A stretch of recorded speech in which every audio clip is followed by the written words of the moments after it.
Luke's arc. Okay, Mhm. he's the jerk boyfriend for Marissa. The Steve Harrington season one type. You know, Mhm. he gets shot by episode 5. He finds out his dad is gay. Then he sleeps with Julie Cooper. That's like 2, 3 seasons worth of story right there. Him getting shot in Good for episode him. 5, like, wow, okay, Yeah, anything could happen. we're getting to it.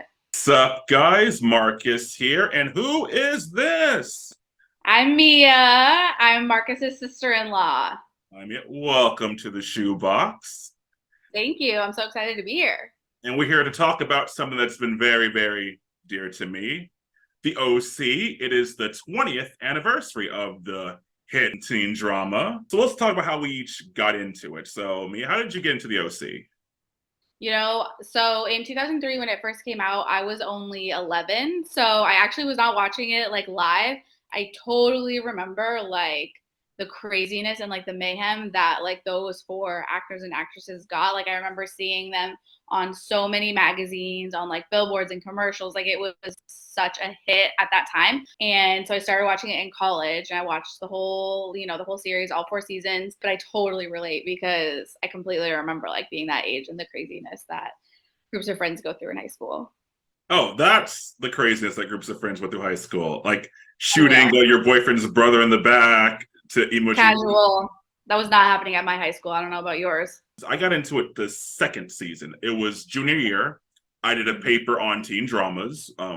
My favorite teen drama at the time was Smallville. I tried One Tree Hill, Dawson's Creek, Everwood. Then I watched the OC, and after I was done writing my paper, I kept watching the show. It like stuck with me. When I was in college, because I loved the show so much, I bought all the DVDs and had OC parties. I had all my friends come over every Thursday, and we'd all just watch the show. So I was really pushing this. So shout out to all my That's funny. college friends, class of 2010. Yeah, OC nights. Remember hashtag. Yes. That's funny. What is it that made the OC different from all the other teen dramas at the time? What do you think made it stand out? Honestly, I think it was the location and like the high status of all of them because the shows that you mentioned, like Dawson's Creek, One Tree Hill, Everwood, and Smallville, they were all in these like kind of like relatable small towns, and they weren't totally small. Like One Tree Hill is in North Carolina, and it's not well, it is a small town actually. Now that I think Well, about it, compared to but Newport Beach, yeah, which exactly.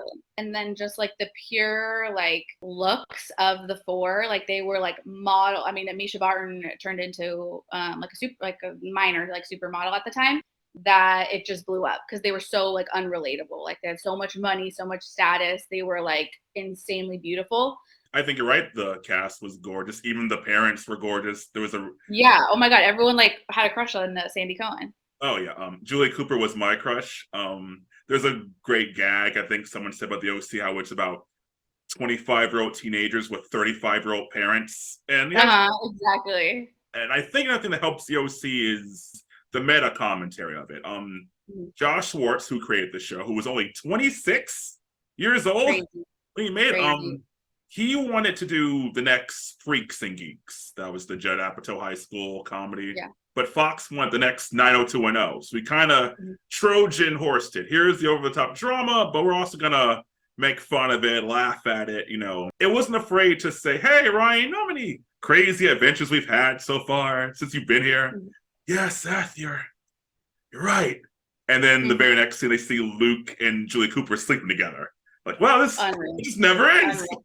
So, here are 5 things in In no no particular order order. that we liked about the OC. Spoilers ahead. Number 1, Seth Cohen. He is why I think the OC works.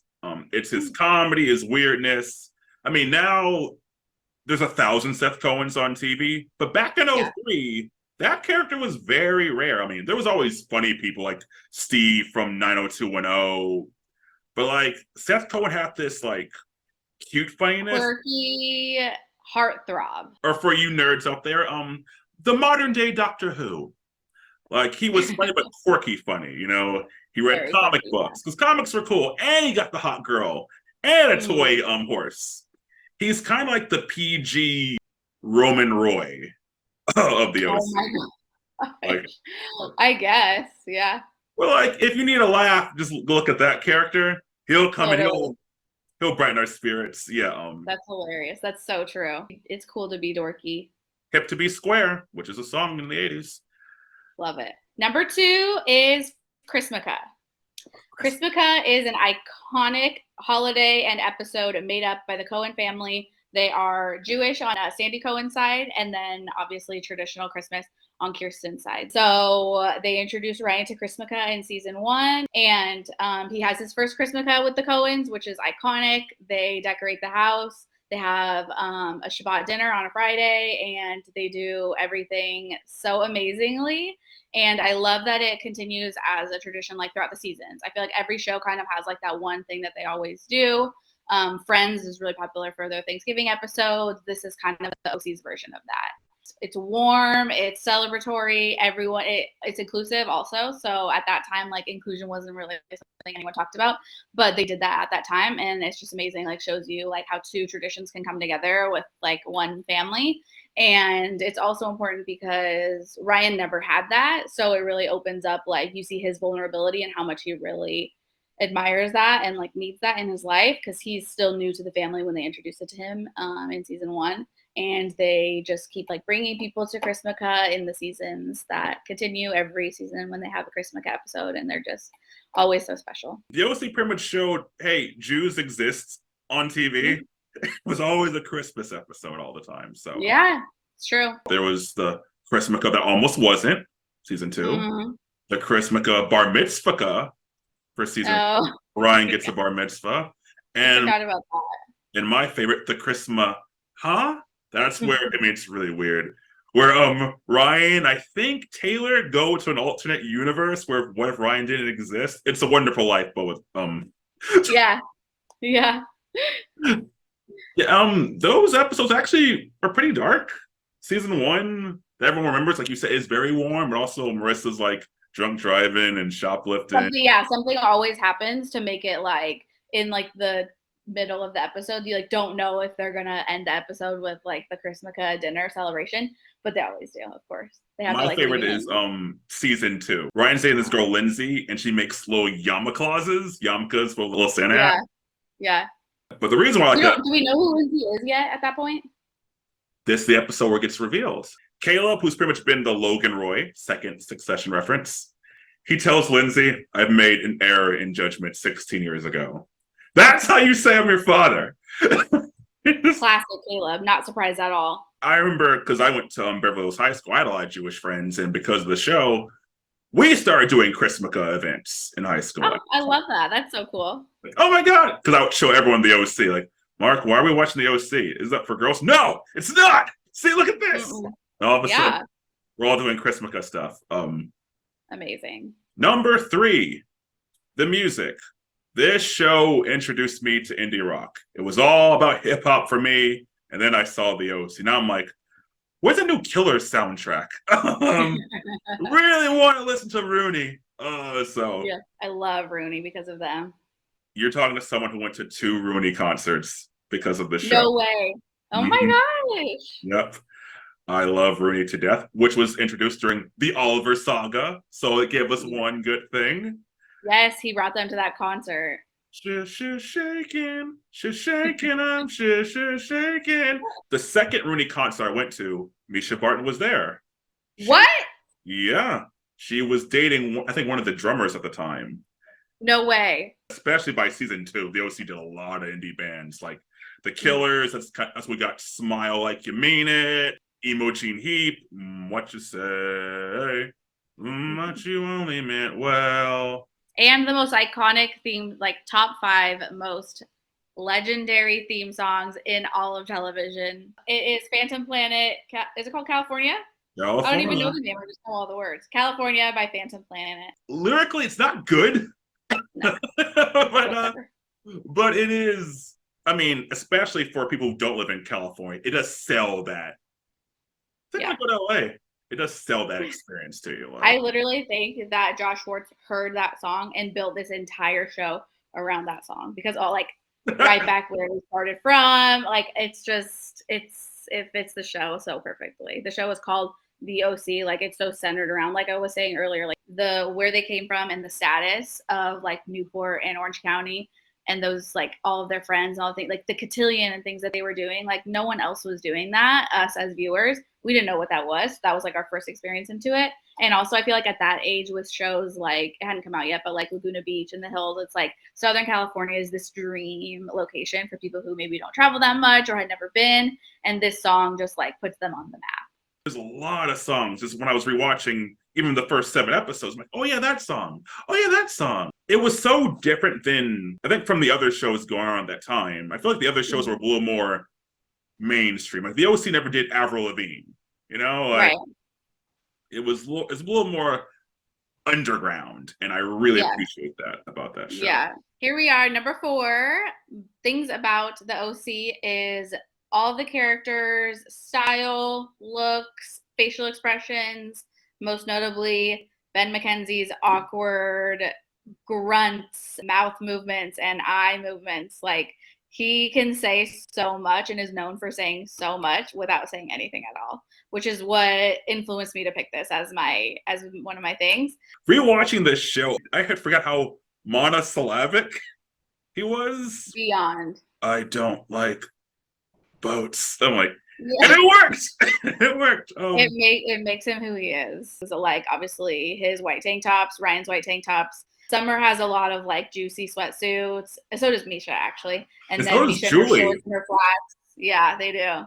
And then Seth, he's like a graphic tee type of guy, always in a t-shirt and kind of pants. That's like his go-to. He never wears it. He's never wearing shorts. He's never wearing a long sleeve. It's like t-shirt and pants. Well, no, he has a geek chic thing going. He starts doing the sweater vest thing, and Summer went through a variety of outfits. First, it was just bikinis all the time. So did Mischa, and then always showing like her midriff, but like always low rise, which is like kind of coming back around, which I've heard. It had its moment back then, and now it's coming back. But they pulled it off like incredibly well. And you could take a drinking game. How many times Marissa Cooper had a new Chanel bag?